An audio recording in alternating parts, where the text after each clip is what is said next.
Добар ден, почитувани. Ова е стартот на најновата Телма амбуланта. Речи си да нема човек што не се жали на некаков проблем со дигестивниот систем. Голем дел од нив имаат чир на желудникот или пак 12 палечот од црево.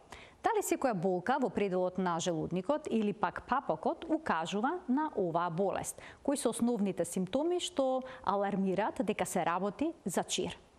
Како се диагностицира болеста и лекува, ќе ни појасни денешниот гостин во студиото на Телма, доцент доктор Владимир Андреевски, гастроентерохепатолог од Универзитетската клиника за гастроентерохепатологија во Скопје.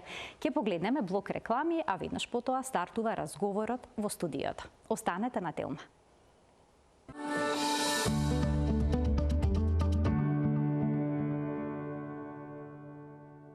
Со доцент доктор Владимир Андреевски, гастроентерохепатолог, денеска зборуваме за чирот на желудникот и 12 палечот од црево. Докторе, добар ден. Добре дојдовте во Телма амбуланта. Добар ден и до вас, до вашата емисија и вашите гледачи. Конечно би рекла, добре дојдовте, бидејќи на вистина подолго време се договараме. Денеска имаме една интересна тема, бидејќи е чест проблем чирот на желудникот и 12 палечот од црево. Што се случува со овие органи за да дојде до една ваква промена? Што представува чирот? Па добро е, пред да почнеме, ми се чини дека е добро да дадеме една дефиниција што представува улкусот или чирот. Станува збор за лезија, односно дефект кој што се јавува на лигавицата од желудникот или 12 палечното црево, односно раничка? Не механичка. Раничка, да, лезија која што се јавува на деловите од лигавицата кои што се изложени на дејство на желудечната киселина и пепсинот и кој што во принцип во димензија треба да е поголем од 5 мм и во длабочина да се протега повеќе од мускулниот слој на лискавицата, така наречената ламина мускуларис. Инаку, во однос на епидемиологијата на болеста, најдобрите податоци, како и за повеќето други заболувања, доаѓаат од Соединетите држави, па според некои студии од понов датум, се смета дека стапката на преваленција изнесува еден случај на 1000, со тоа што инциденцата е повисока кај лицата кои што се хеликобактер пилори позитивни. Таму генерално појавата на годишно ниво е со 1%, односно 1 на 100 лица кои што имаат инфекција со хеликобактер пилори ќе манифестираат улкусна болест, што е за 6 до 10 пати повеќе споредено со општата популација, односно популацијата на лица кои што немаат инфекција со хеликобактер пилори. На годишно ниво се регистрираат по 4,5 милиони хоспитализации и односно новооткриени случаи, а стапката на хоспитализации е 30 случаи на 100.000 пациенти, а она што е интересно е дека во последниве 3 до 4 декади се бележи едно драстично опаѓање на стапката на морталитет, така што денес се смета дека е прифатлива една стапка на морталитет од под еден случај на 100.000 популација и тоа делумно е резултат на откритието на хеликобактер пилори во 80-тите години, воведувањето на ерадикацијска терапија за оваа бактерија и се разбира воведувањето во примена на една тогаш нова, сега веќе прифатена класа на лекови, тоа се инхибиторите на протонска пумпа. Така веќе ги спомнавте една од главните причини за појавата на хеликобактер пилори. Тука би можеле ние да го погледнеме и теломпот кој што е предвиден во денешната емисија и се однесува токму на причините кои што доведуваат на чир на желудникот или 12 палечот од црево, а тоа се инфекцијата со бактеријата хеликобактер пилори, како што споменавте, но и долготрајната употреба на лекови против болка, нестероидни инфламаторни лекови. Споменавте дека хеликобактер пилори е бактерија која што е широко распространета, но како пак се пренесува? Точно така, и имено и стапката на инциденција и преваленца обично ја прати инфекцијата со хеликобактер пилори. Во смисла на тоа дека во земји и подрачја каде што има повисока преваленца на оваа инфекција, повисока е преваленцата и на пептичната улкусна болест и тоа се однесува на подрачјата на субсахарска Африка, на Латинска Америка и на далечниот исток. А инаку во однос на патиштата на пренос е познат фекално-оралниот пат на пренос на инфекцијата, а носител на инфекцијата се токму луѓето, односно бактеријата е всадена во тој слојот мукуси, односно слуз во желудникот и во регијата на епителната обвивка на лигавицата на желудникот. Доктор, може преку бакнеж да се принесе оваа бактерија? Па да, тоа е еден од начините, пак така ќе дојде, вклучително сите останати фекално-орални патишта на трансмисија. Така. А што се однесува до долготрајната употреба на лековите против болка, кои конкретно лекови би направиле проблем со желудникот? Па да. Или со 12 палечото црево? Апсолутно да, ризик фактор број 1 покрај Helicobacter pylori се и нестероидните антиинфламаторни лекови.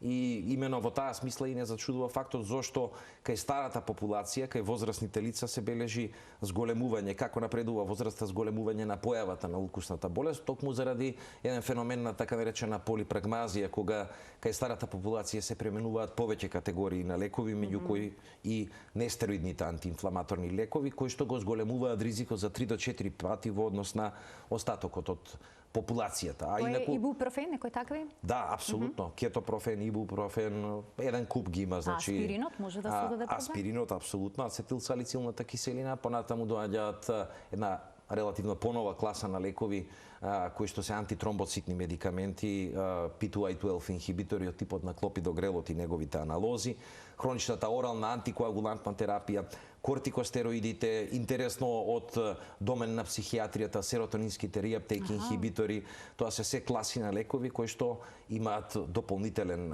негативен ефект и придонесуваат за ризик за појава на укусна болест, па ако сакате укусно крварење. Но не секој лице што прима ваква терапија против болки или пак што е инфициран со Helicobacter pylori ќе развие чир на желудникот или на 12 палечото црево. Познато ли е зошто е тоа така? Некој ќе развијат компликација? Да, генерално се смета дека станува. Пазите, кога има укусна болест, по дефиниција има и доза на воспаление. Мора да има воспалителна реакција во околината на укусната лезија, независно дали е тоа на ниво на желудник или на 12-палечно црево. Генетиката тука ги вмешала прстите во смисла на тоа да се смета дека постојат одредени генски локуси кои што диктираат продукција на проинфламаторни и антиинфламаторни цитокини и во таа смисла зависно од генските вариации, луѓето различно реагираат на инфекцијата со Helicobacter pylori во смисла на интензитет на воспалителната реакција. И, впрочем, 70% од популацијата на пациенти со укусна болест, барем во почетниот период, се комплетно асимптоматски. Немаат никакви симптоми, за да после одреден период на време, години или декади, дојде конечно и до појава на прва манифестација или, ако сакате, еве една од компликациите, односно појавата на укусно крварење, кое што се регистрира кај третина од пациентите со укусна болест и каде што, за жал, во 40 до 80% од случаите нема никаков вовет пред појавата на укусното крварење или укусното крварење представува прва манифестација на болеста. Значи немаме претходна појава на симптоми на болка и сето останато. А доктор, како влијае стресот врз оваа болест, врз незината појавност, но и компликација? И стресот апсолутно, бидејќи на крајот ефектуира со хиперсекреција на желудечна киселина и, впрочем, масовните непогоди или периоди на тешко социјално живење покажуваат во праксата низ бројни епидемиолошки студии дека ефектуираат со последователен период на зголемена појава на укусната болест. Така да и стресот има свое влијание. Така некој вела дека кога се под стрес им се слошува, имаат нагон на повраќање или пак чести празнења на стомакот, што значи дека дигестивниот систем е некако погоден од стресните случувања во животот. А што е со храната, онаа зачинета храна? Може ли таа да создаде укус, да создаде чир? За жал, бројните обсервацијски кохортни студии, епидемиолошки студии до моментов не потврдуваат јасна корелација меѓу одредени видови на храна и појавата на укусната болест. Се разбира дека во рамки на терапискиот режим постојат хигиено-диететски совети во фаза кога е болеста активна, односно кога постои екзацербација, и тогаш се советува да се избегнуваат ваквите видови на храна, како што е внесот на кафе, како што е внесот на лута и зачинета храна. Меѓутоа, директна корелација, односно дека овие типови на храна се причина за појава на укусната болест, до моментов не постојат такви докази. Така што генерална препорака во хигиено-диететска смисла би било дека пациентите треба да ги одбегнуваат оние видови храна кои лично чувствуваат дека им предизвикуваат, им создаваат проблеми. А цигарите? Цигарите да, пушењето се смета за независен ризик фактор и веројатно придонесува преку повеќе механизми. Едниот е повторно хиперсекреција на желудечна киселина, а другиот е веројатно негативно влијание врз микроциркулацијата, односно појава на исхемија. Бидејќи видете вака, секоја појава на улкусна болест, независно дали е тоа гастричниот улкус како еден ентитет или дуоденалниот улкус, е секогаш резултанта на дисбаланс помеѓу две категории на фактори. Имаме категорија на протективни фактори и категорија на агресивни фактори. Па во протективните се споменува нормална секреција на слуз или мукус од желудникот, понатаму секреција на бикарбонати, брзата способност за регенерација на гастричниот и дуоденален епител, додека од другата страна во агресивните фактори се споменува влијанието на желудечната киселина и пепсинот и овие дополнителни ризик фактори. Така што секогаш улкусот е резултанта на еден дисбаланс помеѓу овие протективни и агресивни фактори. Значи не е добра идеја утрото да го започнеме со кафе на гладно и цигара. Тоа го прават повеќето. Во секој случај со цигарите се знае дека воопшто не се препорачува, но еве и кафето можеби треба нешто да изедеме пред да го испиеме доколку не создава проблем. Кога станува збор за симптомите, дали болката е клучниот симптом? Споменавте, околу 3/4 од пациентите немаат никакви симптоми, но веќе кога ќе се јават симптоми, кога ќе се јават, болката... да, централно место има појавата на болка која типично е лоцирана епигастрично, односно значи, во лажичката. Обично во лажичката, така, во горниот дел од стомакот, и пациентите ја опишуваат како чувство на печење, на жарење, на стегање, кое што често пати е проследено со појава на едно чувство на глад. Инаку покрај болката може да се јават и други симптоми, како што е чувство на подуеност, потоа е можна појава на регургитација, на рефлуксни епизоди, односно појава на киселини, на брзо заситување при јадење, при што се разбира дека клиничката слика зависи од локализацијата на улкусот. Не е седно дали улкусот е лоциран во близина на кардијата, односно спојката меѓу храноводот и желудникот. Имаме некои фотографии, можеме да ги видиме каде се може да има улкус, како што значи во горниот дел на желудникот, каде што е хранопроводникот тука. Хранопроводникот, кога практично речено може да дојде до ситуација на појава на отежнато голтање. За разлика, да речеме, од улкусите кои се локализирани во долниот дел, односно на излизот од желудникот, и кога може да дојде до појава на една од компликациите, односно пилорна стеноза, стеснување на излезот од желудникот, кога доаѓа до појава на тоа чувство на брзо заситување при јадење, со гадење, намален апетит, анорексија, нагон за повраќање, па ако сакате и повраќање, а кога тоа се манифестира како хронична компликација, дури и појава на слабење. А доколку чирате во 12 болката има и свој циркардијален ритам, и тоа е вака една од карактеристиките, потипично за дуоденалните улкуси, каде што се опишува дека се јавува 2 до 5 часа после конзумацијата на храна, и ова се должи на недостатокот на храна која што игра улога на еден вид на пуфер кој што треба да го врзе вишокот на желудечна киселина, на тој начин да ги ублажите гобите. Некои се жалат навечер дека ги добиваат тие болки во сон. Точно така, и типично се опишува ноќе во мугри, односно во раните утрински часови, од полноќ до 3 часот наутро. Силна е болката и буди од сон, апсолутно. Како со нош, предпоставувам, нешто така? Како со нош е кога ќе се јави компликација, да речеме перфорација. Значи, кога некој ќе почувствува нешто такво, треба сериозно да го свати тоа. Така, иако тоа е пратено со тахикардија, со појава на препотување, тогаш може да упати евентуално и на појава на перфорација, што е една од посериозните компликации на улкусната болест. Се случува ли оние што имаат чир на желудникот или 12 паличот од црево по конзумација на одреден тип на храна да се чувствуваат подобро? Да речеме да изедат едно јаболко. Или да се напијат млеко? Да, млеко обично, да, и тоа е тоа што и го препорачуваме кај пациенти кои што обично се хоспитализирани, а се хоспитализира. Само да ве потсетам, да, дека може да искоментирате ве каде се наоѓа и така, тоа е точно. Ете ги локализациите, да, точно на 12-палечното црево, односно на почетниот дел од дуоденот, најчесто во регијата на булбусот, а на другата страна имате приказ на големата кривина на желудникот. Така. Зборувавме за типовите на храна и дека во тек на хоспитализација кај пациенти, да речеме, со укусно креварење, практикуваме да имаме период на пауза од внесна храна, кое што изнесува обично 48 до 72 часа пред реинтродукција, односно враќање на храна на уста, и обично кога се почнува со таа ладна бела течна диета која е главно базирана внесна млечни производи. Но не постојат правила во смисла на тоа дека кога ќе се совлада периодот на влошување на болест, дека треба да има конкретен некој строг режим на исхрана. А кога ќе се земе некој лек за намалување на киселините во желудникот, се смирува ли болката? Да, еден од начините за смирување на болката е точно тоа. Внесување на неколку класи на лекови, почнувајќи од антацидите, кои што го врзуваат вишокот на киселина во луменот на желудникот, па продолжувајќи со H2 рецепторните антагонисти.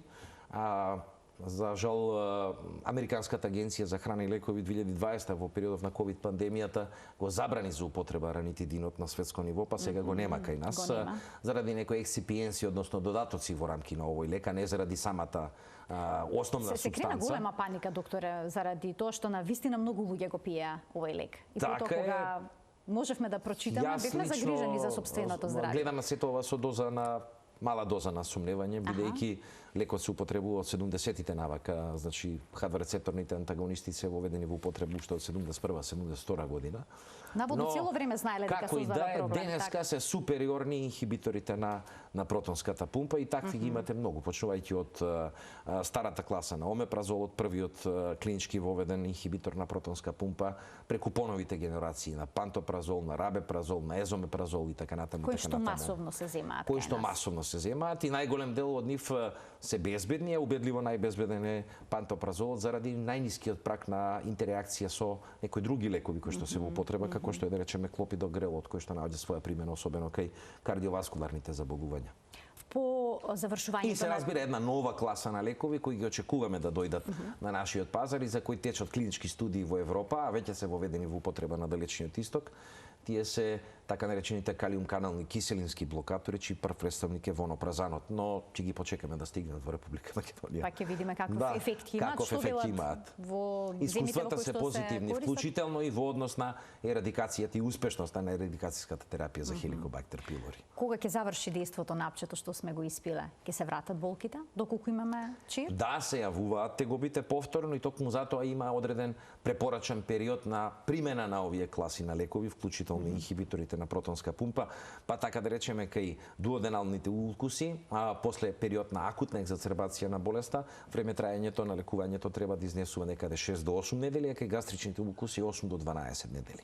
Но сведоци сме, докторе, дека луѓето ги пијат овие лекови со години. Особено луѓе што земаат терапија за хронични болести, обично ќе земаат еден ваков лек за намалување на киселината на желудникот. Па потоа ќе испијат терапијата. Штетно е тоа?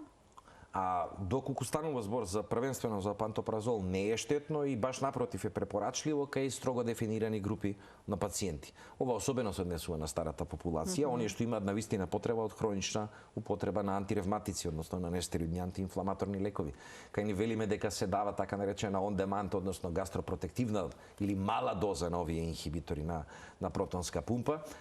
Тоа се лица над 65 години возраст, потоа лица кои што имаат потреба од хронична примена на кортикостероиди, има такви пациенти со такви заболувања.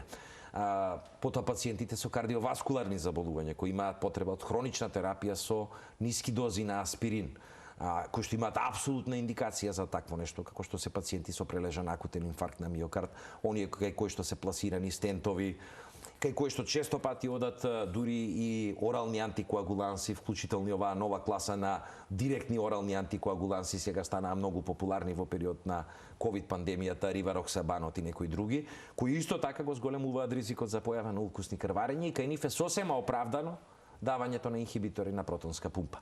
И токму примената на инхибиторите на протонска пумпа кај овие категории на пациенти практично резултираше со еден шифт, односно премин во манифестацијата на гастроинтестиналните крварења, така што денеска помалку доминираат горнодигестивните во споредба со долнодигестивните крварења, затоа што за долнодигестивните крварења немаме протективна терапија, за разлика од горнодигестивните каде спаѓаат и улкусните крварења. Доколку има горнодигестивно крварење, односно прсне чирот на желудникот или 12 палечот од цревот, има ли промена во столицата?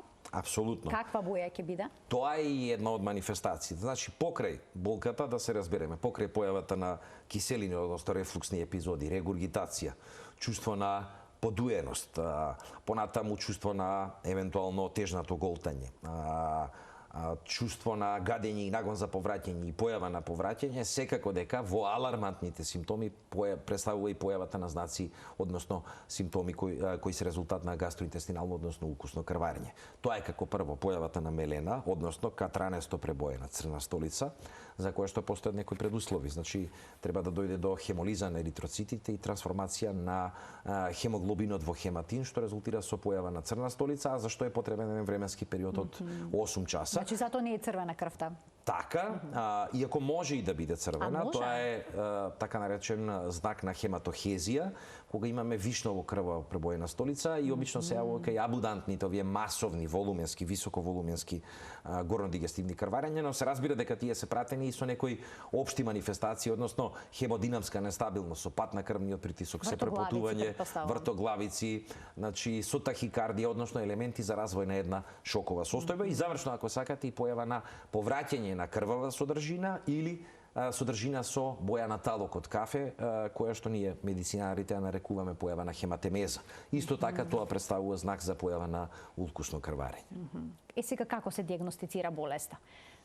Пред да настанат компликациите, дали е неопходно да се направи она непријатно ендоскопско испитување или пак може со рентгенска снимка, со пиење на една течност, секако дека може, се постави дијагноза? Секако дека може, но не и задолжително и веднаш.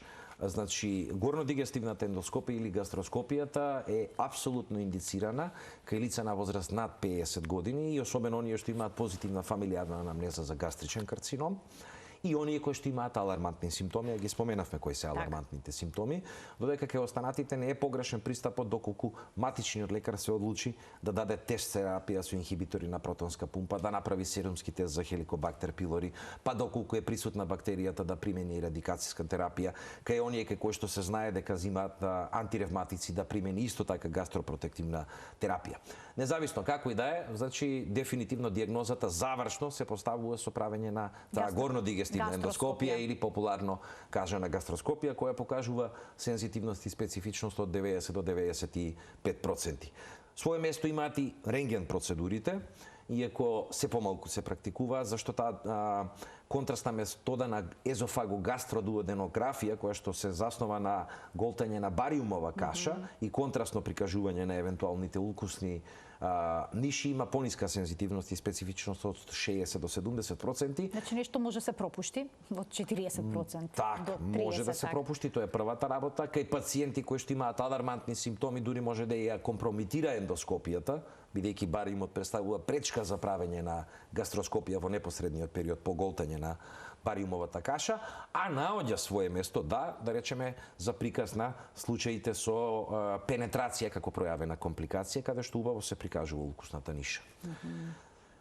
Така, значи гастроскопијата и покрај тоа што е непријатна треба да се направи доколку постои сомнеш за укус, односно за чир на желудникот и 12 палечот од црево. Со тоа практично се поставува дефинитивна дијагноза. Дали при тоа се прави задолжително и тест за Helicobacter, бидејќи постојат неколку различни типови на тестови? Сметате ли дека кај секој пациент кој што постои сомнеш за нешто вакво, треба да се направи и тест за Helicobacter pylori? Точно така. Значи, доколку претходно не е направен, кај секој еден пациент со пептична укусна болест, независно дали е гастричен или дуоденален укус, препораките се јасни.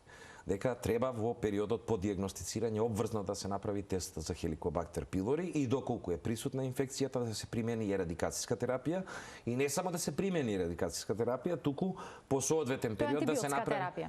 Апсолутно да, и да се направи дури и на контрола на успешноста од спроведената ерадикациона терапија, односно да се верифицира дека бактеријата е навистина очистена. Не би рекол дека се појавува повторно, стапката на реинфекција е многу ниска, под 0,1%, меѓутоа успешноста на ерадикацијските форми на терапија не е 100%. Задоволително би било да е некаде околу 90%. Инаку минатата година бевме сведоци на промовирање на најновиот Мастрихт 6 консензус на една група од 41 еден експерт на територијата на Европа од 29 земји во врска со дијагностицирањето и третманот на инфекцијата со Helicobacter pylori и каде што стојат јасни препораки кои главно варираат во зависност од тоа каква е резистенцијата на Helicobacter pylori кон одредени антибиотици, а во последниот период особено внимание се обрнува на резистенцијата на кларитромицинот. Сега, за жал, бидејќи во Република Македонија не постојат податоци за тоа како се движи резистенцијата на соевите на Helicobacter на нашево поднебие кон кларитромицинот и другите антибиотици, ние потпаѓаме по таа категорија на земји каде што се преминува така наречена емпириска терапија, а таа емпириска терапија е главно квадрипла. Четворна терапија, која што подразбира примена на инхибитор на протонска пумпа во двојна доза, да речеме пантопразол. Тоа за намалување на количината на желудочната киселина, така? Супресија на киселата гастрична секреција во комбинација со уште 3 препарати. Едната која што е небизмут базирана терапија подразбира истовремена примена на амоксицилин, на кларитромицин и метронидазол. И верувајте, не е лесна за поднесување. Значи може да има и нуз ефекти.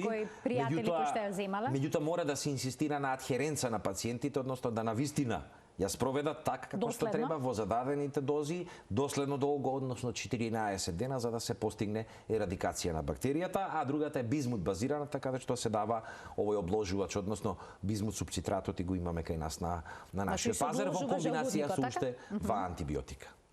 Обложувачот ја смирува состојбата, претпоставам, во Да, бизмутот се дава и во рамки на ерадикацијската терапија, а стои како тераписка опција, како додаток на инхибиторите на протонската пумпа, баш заради тој локален ефект, но не е само тој обложувач, има и други обложувачи од типот на сукралфатот, кој за жал од пред 10 на 15 години го нема на нашиот пазар, меѓутоа па имаме и други типови на обложувачи, како што се алгинатите, да речеме, кои што може да се дадат во комбинација и со антациди, а поред кои H2 рецепторни антагонисти. Препораките не се такви да се практикува истовремено давање и на инхибитори на протонска пумпа и на H2 рецепторни антагонисти. Само се зголемува трошокот, а ефектот не се подобрува од применетата терапија. Ајде да проговориме за типовите на тестови за Helicobacter pylori. Може се направи преку крв, преку столица и преку здивот. Точно така. Има ли нешто дополнително? Две класи на тестови, неинвазивни и инвазивни. Сите овие што ги споменавте вие се неинвазивни и серумскиот тест се користи, базиране на ИГГ антитела и е добар е само единствено за прво тестирање на пациентите. Во фаза по примена на ерадикацијска терапија не се препорачува за контрола на успешноста на спроведената ерадикација, ниту пак во смисла за евентуална реинфекција, бидејќи станува збор за индиректна метода која докажува присуство на антитела, кој што може кај значаен број пациенти, дури половина од ерадицираните, односно третираните со ерадикацијска терапија, да остане како покачен во период и до 5 години или подолго, па пациентите непотребно да бидат изложени од страна на матични лекари, интернистите и гастроентеролозите на повторна примена на ерадикацијска терапија, што има крајно дебилитантни ефекти врз гастроинтестиналниот микробиом, односно интестиналната микрофлора, што би било нерационално користење на антибиотици. А вториот е Helicobacter pylori антиген тестот во фецес, и тој апсолутно има своја примена, има своја вредност, висока сензитивност и специфичност и треба и може да се употребува по завршување на ерадикацијската терапија со запазување на некои правила. Кои се тие правила? Важат и за уреа издишниот тест, е дека по завршување на ерадикационата терапија треба да се направи пауза од внес на антибиотици и вакви обложувачи од типот на бизмутот од минимум 4, а пожелно и до 6 недели, и прекин на терапијата со инхибитори на протонска пумпа од минимум 2 недели, па дури потоа да се направи антиген тест во фецес, за да не добиеме лажно позитивни резултати. И завршно, истото ова важи и за уреа издишниот тест, кој што во нашата земја го имаме на располагање на клиниката за гастроентерохепатологија и кој покажува убедливо највисока сензитивност и специфичност од 95 до 98%. Како се извидува тој тест, доктора? Тоа е издишен тест каде што пациентот во состојба на гладно доаѓа во нашата установа и дава 2 примероци на издишен воздух. Првиот примерок е значи бланко на гладно изведен, а вториот е после половина час од првиот и внесување на посебен раствор кој што потоа подлежи на активноста на ензимот уреаза кој што го продуцира Helicobacter pylori и базира на изотопот на јаглерод 13, тоа не е радиоактивен изотоп, кој потоа се детектира во издишаниот воздух во втората проба и на тој начин се определува таа катов вредност и дали резултатот е позитивен или не е позитивен. Значи овој тест го има и на на клиниката за гастроентерохепатологија, така. ми се чини од 2016, ако не се И редовно претпосам се преминува. Што зависи дали таков тест ќе примените или пак преку столица? Па добро, ние не сме земја во која што имаме можност кај сите да примениме уреа издишен тест. Постојат и такви земји каде што се прават и скрининг популациони студии за Helicobacter pylori со прва примена на уреа издишен тест. Меѓутоа јас би рекол дека неговото вистинско право место би било кај оние пациенти кај кои е спроведена ерадикацијска терапија за Helicobacter pylori, каде што сакаме да утврдиме дали таа е успешно спроведена или не. А што се однесува до инвазивните тестови, тие подразбираат да во тек на гастроскопија се земат биоптични примероци, односно се биопсира материјал кој што се става на плочка, тоа е така наречен рапиден уреаза тест, кој исто така е сензитивен и специфичен. Понатаму имаме можност за изработка на бактериска култура со антибиограм, нешто што се прави на Институтот за микробиологија, па ако сакате завршно и PCR детекција на ДНК на Helicobacter pylori, нешто што и според Мастрихт 6 препораките сега се однесува на молекуларно тестирање и во поглед на оваа сензитивност на Helicobacter pylori кон кларитромицинот и антибиотиците, за да биде, како да речам, таргетирана, односно целно применета терапија во зависност од тоа пациентот дали е сензитивен, односно дали Helicobacter сојот кој што е присутен кај него ќе реагира на одреден антибиотик или не, како би била примената на антибиотиците рационална, нешто што во моментов ми се чини дека не е достапно не само во нашата земја, туку и малку пошироко. Доктора, самиот антибиотик што се прима долготрено може да создаде чир на желудникот? Чир на желудникот би рекол не, меѓутоа дисбаланс на гастроинтестиналниот микробиом да, па во оваа смисла и препораката за примена на пробиотици, меѓутоа пробиотици не во смисла на подобрување на стапката на ерадикација, колку во насока на анулирање на потенцијалните несакани ефекти од примена на антибиотици, со тоа што тие пробиотиците треба се разбира да се земат на 2 часа растојани од антибиотската терапија, како би се анулирало нивно поништување на нивниот ефект. Да проговориме за оние компликации кои што се поврзани со крварење на чирот. Тоа е една од компликациите, и точно да, таа е одговорна за 1/3 од компликациите. Сега, како се третира кога ќе почне да крвари чирот од желудникот или пак 12 палечот од црево? Може ли со гастроскопија да се реши проблемот? Апсолутно, и во најголем број од случаите бива така, од причина што дури 80% од укусните крварења се само лимитирани. Тука можеме го погледнеме и видеото што ни го пративте? Можеме како тоа изгледа? Да, се само лимитирани во смисла на тоа дека само со примена на медикаментозна терапија, независно од тоа што ќе се направи ендоскопија, доаѓа до стопирање на појавата на крварење. Така што тераписки предизвик се тие преостанатите 20%, каде што укусната лезија има стигмати како овде на видеоматеријалот за активно укусно крварење. Имено овде станува збор за еден јукстапилорно поставен укус во близина на излезот од желудникот, пилорниот отвор, со активно артериско крварење во млаз со секоја систола. Ова е еден пример на укусно крварење кое што може да заврши летално, односно да пациентот животно загрозувачка состојба кај што пациентот може да заврши летално за половина до 1 час ако не се превземат соодветни тераписки мерки. Многу брзо.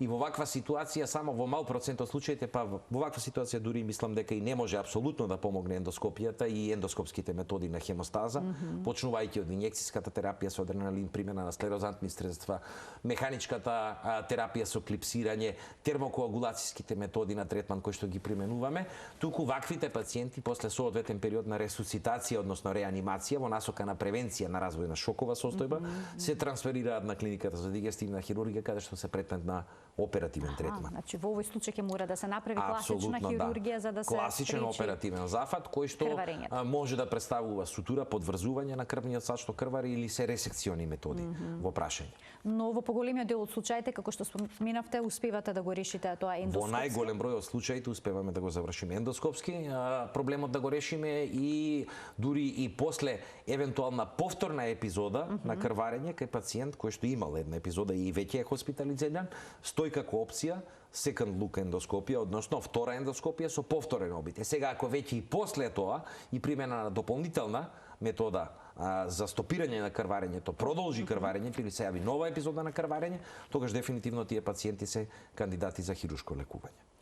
Советувате ли кај пациенти кои што е направена некаква терапија за спречување на крварењето на чирот на желудникот, но и воопшто кои кои што имаат чир на желудник, да применат некаква промена во начинот на исхраната? Има ли некаква диета, античир диета, би рекол? Античир диета, можеме да најдеме нешто такво на но интернет. студиите покажуваат дека здравата исхрана со доволен внес на зеленчук, овошје и на диететски влакна има протективен ефект, можеби не толку во поглед на појавата на укусната болест, колку во поглед на превенција на појавата на релапси, екзацербација на укусната болест. Значи само во тој случај, инаку само во тој случај, за жал статистиката. Има ли нешто што може да се примени како превенција за да се спречи овој проблем? Па добро, да, се разбира, треба да се елиминира се од сето она што представува дополнителен ризик фактор и што може да се елиминира. Еве добар пример за тоа е независниот ризик фактор пушењето, рековме.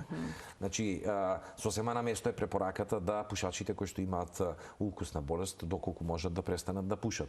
Нешто што е многу тешко ми се чини во денешно време е да се избегне појавата на стрес. Идеално би било кога ми можеле да избегнеме појава на стрес и се разбира да се прекине примената на антиревматици, аспирини и други лекови, доколку тие навистина не се медицински и апсолутно индицирани за употреба кај овие пациенти. На тој начин можеме да делуваме превентивно на појавата на релапси на болеста. А дали чирот може да премине во канцерогена болест, во карцином? Точно така, тоа е исто така една од компликациите и се смета дека стапката на малигнизација, ова се однесува само на гастричните укуси, изнесува некаде околу 2%, па дури и дилема е уште во старт, кога ќе видите некој пациент со гастричен, со желудечен укус, дали станува збор за бенигни или за малигни укус. Препораките варираат во зависност од тоа која асоциација и здружение гледа на оваа работа, па постојат препораки кои што велат дека кај типични површински, плитки, мали улцерации кои што се во антралниот дел на желудникот, односно кон излезот на желудникот, нема потреба од биопсии, бидејќи по дефиниција се смета дека се бенигни, но постојат и такви препораки дека секој еден гастричен укус во периодите на крварење, ако е тоа мотив за хоспитализација, треба да биде предмет на биопсија или во најмала рака дека треба секонд лук, односно контролна гастроскопија кај пациентите со чир на желудникот, во смисла на тоа да се види дали е постигнат тој процес на реепителизација и санација на укусната лезија. А ако не е, тој укус би требало да биде предмет на биопсија, нешто што не е случај кај дуоденалните укуси, каде не постојат препораки за биопсии и каде е исклучително ретка појавата на примарен карцином на 12-палечното црево. Дали кај повеќето гастроскопии земате ткиво за анализа, еве дури при еден гастритис, доколку видите црвенило на слузницата на Па зависно од интенциите, доколку е интенција да се докаже евентуалното присуство на Helicobacter pylori инфекција, тогаш апсолутно да, треба да се земат биопсии во рамки на тој рапиден уреаза тест. Понатаму, ако има сомневање за некоја си било каква трансформација на епителот на лигавицата, што представува ризик фактор за идна малигнизација, како што е интестинална метаплазија, исто така биопсии. Ако изгледот на укусната лезија е атипичен, значи локализацијата на укусот е атипична, укусот е голем, имаме отсечен прекин на наборите на лигавицата во близина на укусната лезија, се разбира дека се земаат биопсии, тоа 4 квадрантни биопсии и повеќе, минимум 4 биопсии. Така што се практикува и треба да се практикува земањето на биопсии во тек на гастроскопија, но не задолжително и кај сите, се разбира. Колку често правите гастроскопии на универзитетската клиника за гастроентерохепатологија? Се верувајте, ми се чини дека на годишно ниво има преку 5.500 колоноскопии, а бројката на гастроскопии е по 2 од ова што го кажувам. Така да тоа е високо фреквентна процедура во нашата установа. И не само во нашата установа, и во другите установи. Чиста диагноза е чирот на желудник и 12-палечно црево? Да, апсолутно се среќаваме со неа и ендоскопски диагностицираните укуси, независно од тоа дали станува збор за Helicobacter pylori позитивни лица или лица кај кои што не е направен претходен тест за Helicobacter pylori, во светски размери се движат од 1 до 6%. Значи кај 1 до 6% од ендоскопираните се регистрира присуството на укусна болест. Докторе, сосема на крај, значи секоја болка е непријатно што ќе почувствуваме во пределот на желудникот, да ја сватиме сериозно и да се обратиме на лекар. Апсолутно да, особено доколку има хроницитет и повторување на тегобите. Тоа представува апсолутна индикација за консултација со матичен лекар, кој што потоа ќе наложи дополнителни испитувања. Јас ви благодарам многу за вашето денешно гостување во Тилма амбуланта и за подробните објаснувања поврзани со оваа тема. Ви благодарам и јас за поканата и уште еднаш поздрав до вашите гледачи. Почитувани, ова беше се во денешната емисија. Ви благодарам за вниманието со кое што да следевте. Имајте пријатен ден.